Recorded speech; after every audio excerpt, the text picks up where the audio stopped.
Hey everybody, welcome to The Bottom Line. I'm Michael Noland. Tonight, a long-promised video based on a poll that I just recently published where I gave each and every one of you a chance to vote for one of 4 bands and a particular album by that particular band. The votes are in and tallied, so tonight we're going to talk about Black Sabbath's very first album, Black Sabbath.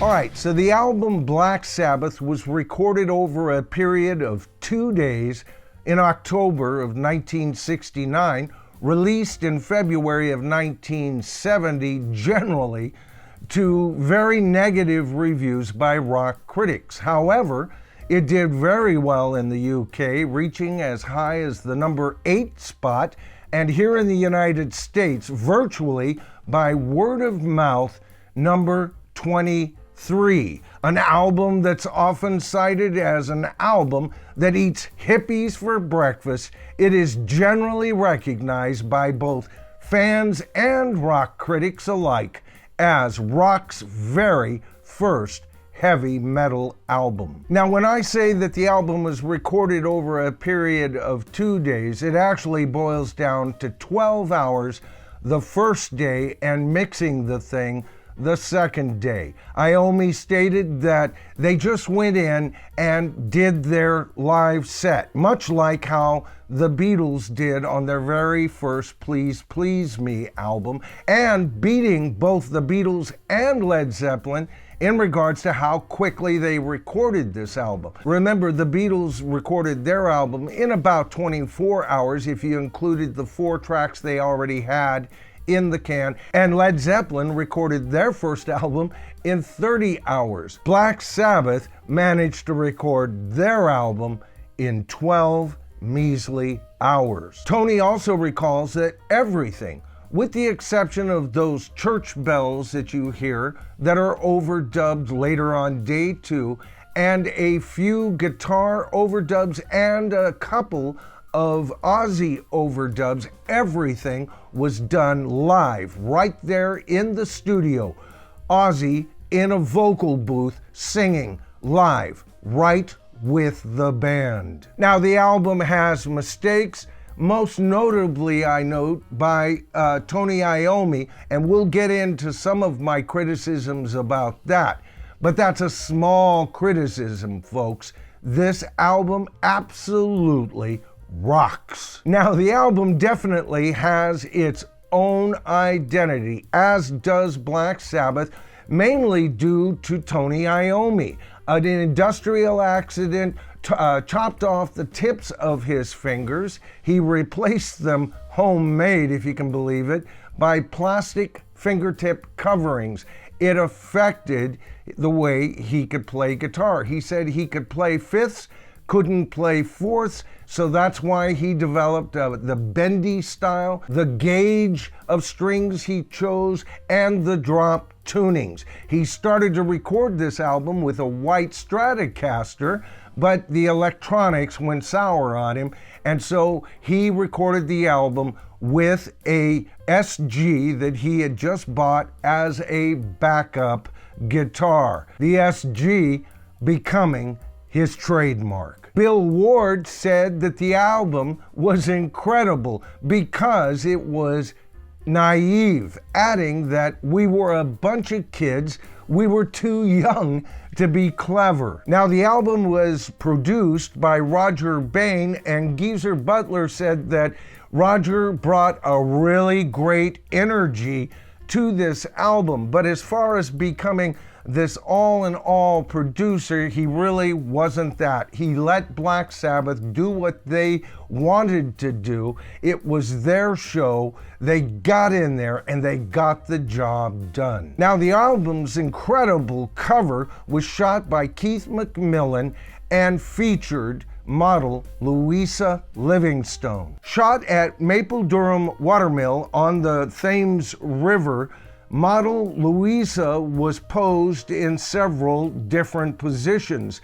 having virtually nothing under those robes we've come to know so well. But the more and more that Keith looked at those more risque shots, he knew that the cover that we've come to know was the one that would sell the atmosphere of Black Sabbath. Which leads us to the album's very first track, surprisingly titled Black Sabbath, based on a tritone interval riff that Tony Iommi plays here, basically covering the root note, that root note's octave, all right, the same note, only higher, followed by the dreaded flatted fifth, often known as the devil's note. But with all of that going for the song, Ozzy said that the song really took a completely different flavor when Ozzy sang the lyrics,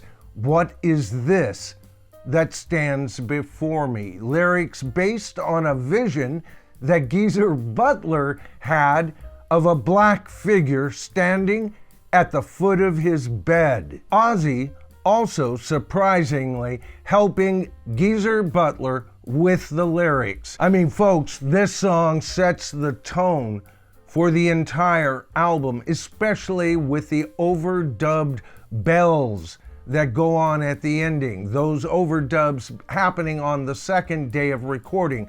The second day of the recording for this album was used only to mix the album.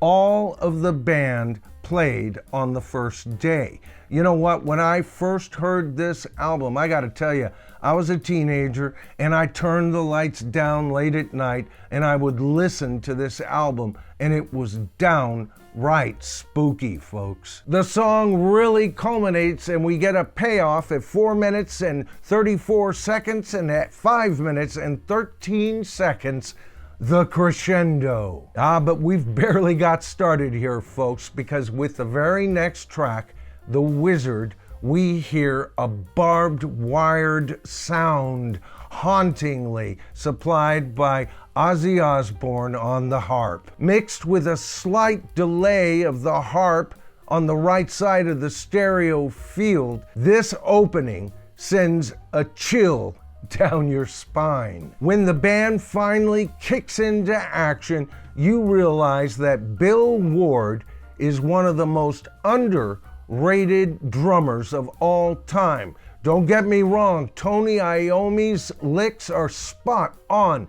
Ozzy's delivery is everything you could ask from him. Geezer supplying a tight pocket. But it's Bill Ward who shines on this song, and quite often throughout the album. He is the heartbeat. He is the timekeeper of an album virtually recorded live. And holy shades of Led Zeppelin, because this song sounds so damn Tolkien, I can't believe it. Every time I hear this song, The Wizard, I envision Gandalf the Grey. The song has a great send-off where the whole band plays in hiccup fashion on a phrase that's repeated short, and it takes the whole song and tears the hell out of the time signature. Wonderful track. Next up, the final cut for side one, a suite of songs, Wasp,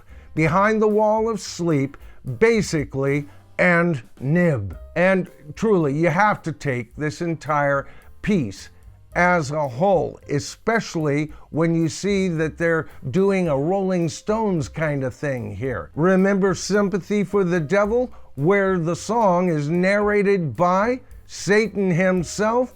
The same with Black Sabbath here. The tale unfolds with the poison of a flower. Something isn't quite right. Then reality starts changing, and you realize that the singer is telling you what the victim is going through. In fact, for a while, everything seems hunky-dory, but as things go south and the narrator reveals himself, you realize the narrator is Satan. You know, this is a perfect example of what I've said before here on the channel.